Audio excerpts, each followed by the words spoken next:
FBR اور custom افسران کی ملی بھگت سے اسمگل شدہ گاڑیوں کو قانونی حیثیت دینے کا بڑا اسکینڈل سامنے آ گیا ہے۔ 2 افسران معطل، 13 افراد گرفتار اور درجنوں کی تلاش جاری ہے۔ FBR کے کسٹم آکشن کا نظام کے غلط استعمال سے متعلق ایک بڑا اسکینڈل منظر عام پر آیا ہے، جس میں اسمگل شدہ گاڑیوں کو جعلی نیلامیوں کے ذریعے قانونی قرار دیا گیا ہے۔ ابتدائی تحقیقات کے مطابق 103 گاڑیوں کو جعلی یوزر IDs کے ذریعے سسٹم میں ڈال کر رجسٹر کیا گیا۔ FBR نے فوری کارروائی کرتے ہوئے 2 کسٹمز افسران کو معطل کر کے ان کے نام ICL میں شامل کر دیے ہیں۔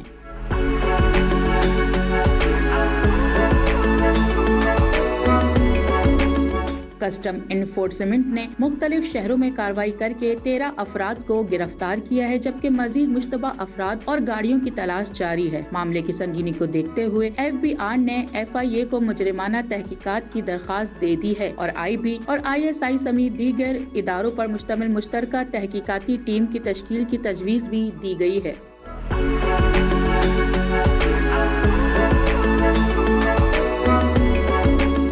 FBR حکام کا کہنا ہے کہ ملوث افراد کے خلاف بلا امتیاز کارروائی کی جائے گی اور عوام سے اپیل ہے کہ کسی بھی مشتبہ سرگرمی کی فوری اطلاع دیں۔ قومی خزانے کو اربوں روپے کا نقصان پہنچانے والا یہ اسکینڈل اعلیٰ سطحی تحقیقات اور سخت احتساب کا متقاضی ہے۔